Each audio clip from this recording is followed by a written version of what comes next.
How's it going, everyone? Kevo here, and I have a bit of a problem.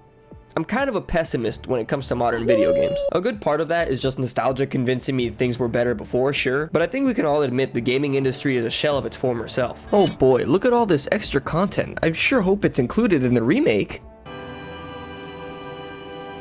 What the fuck? It seems like the GameCube PS2 era was the last bastion for creativity before Call of Duty did so well that it turned everything around it into Call of Duty as well. Since then, it's just been gaming companies creating their own version of the hottest trend in gaming to cash in on a quick buck. Sure, there's still outliers, thankfully, and the rise of indie games is helping combat against this marketing strategy. But sadly, the problem still persists in AAA gaming today. Dude, you can pay money to smell like farts.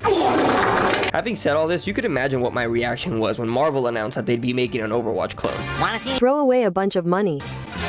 You wanna see me do it again? Like, are you fucking serious? After this shit failed, you're gonna try to make a hero shooter? What, do you want to shoot yourself in the foot? But Kevo, You might say. you can play as your favorite Marvel heroes. No, yeah, I feel you. That's why we all still play Gundam Evolution, right? But yeah, for me, just giving me the same game reskinned with iconic characters is enough to sell me on the game.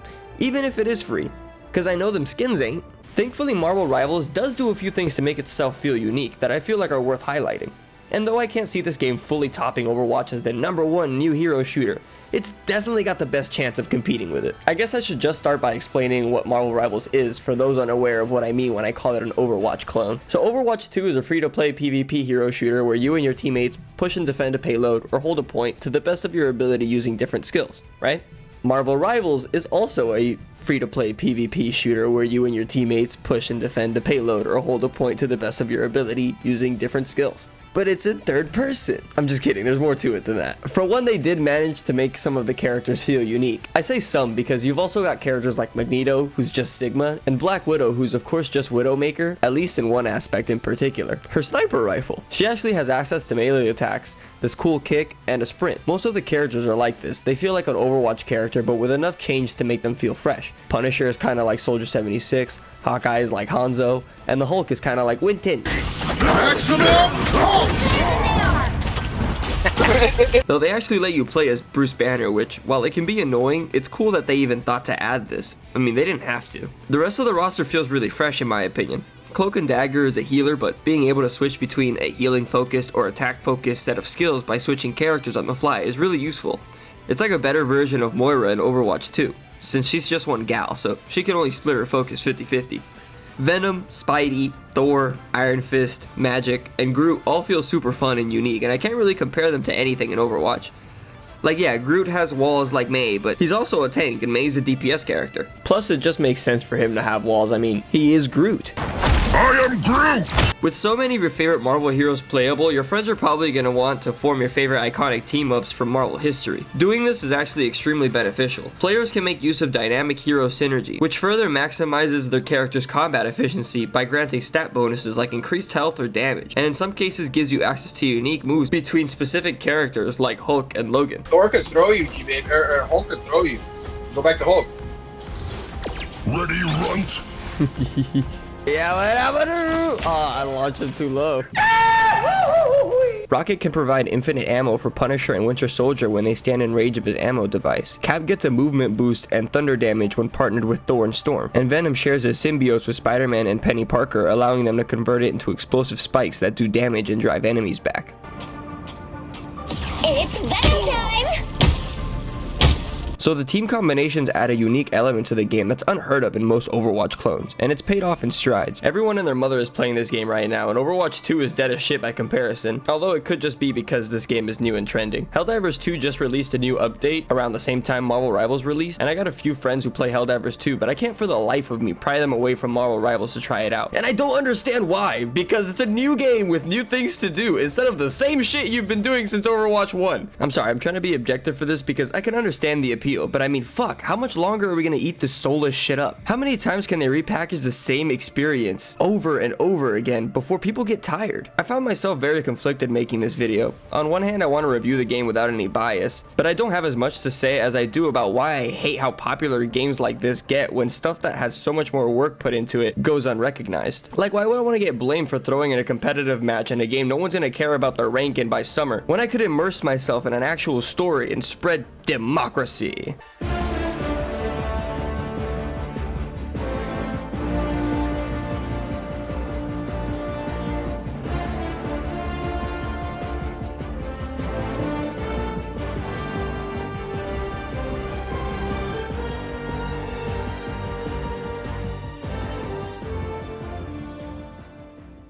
Anyway, even though the game's not for me, I do have a few complaints that I think even hardcore fans of the game will agree with. For one, this game takes so long to start up. I mean, I've never heard of a game that needs to install shaders every single fucking time you open it. At least PC's like this, I'm not sure about console. But it takes like 4 minutes, dude. I mean, I have it at 3 times speed right now and it still looks super slow. I'm also of the opinion that this game needs a role queue. In both competitive and casual play, you can pick whoever you want. Sure, the game warns you by suggesting you should pick one of the other class of characters, but since duelists are the funnest to play, everyone immediately locks in as one and then looks at you like the asshole if you don't go healer. Like, fuck, I want to enjoy the game too, man. I kind of like sitting back and doing support most of the time, but every once in a while I want to break in the monotony, which would be much easier done if I had a role queue to ensure I can play duelist before the game even starts, so I'm not rushing back from the fucking kitchen like an idiot. Regardless of these complaints though, I did have a lot of fun playing this game with friends. It's free to play and cross-platform support make it so none of the boys have to feel left out. It's been a while since we've been able to all play a game together and not just like a few of us who bought the game, so it was really fun. Mission area. Keep going. I'll shield it up.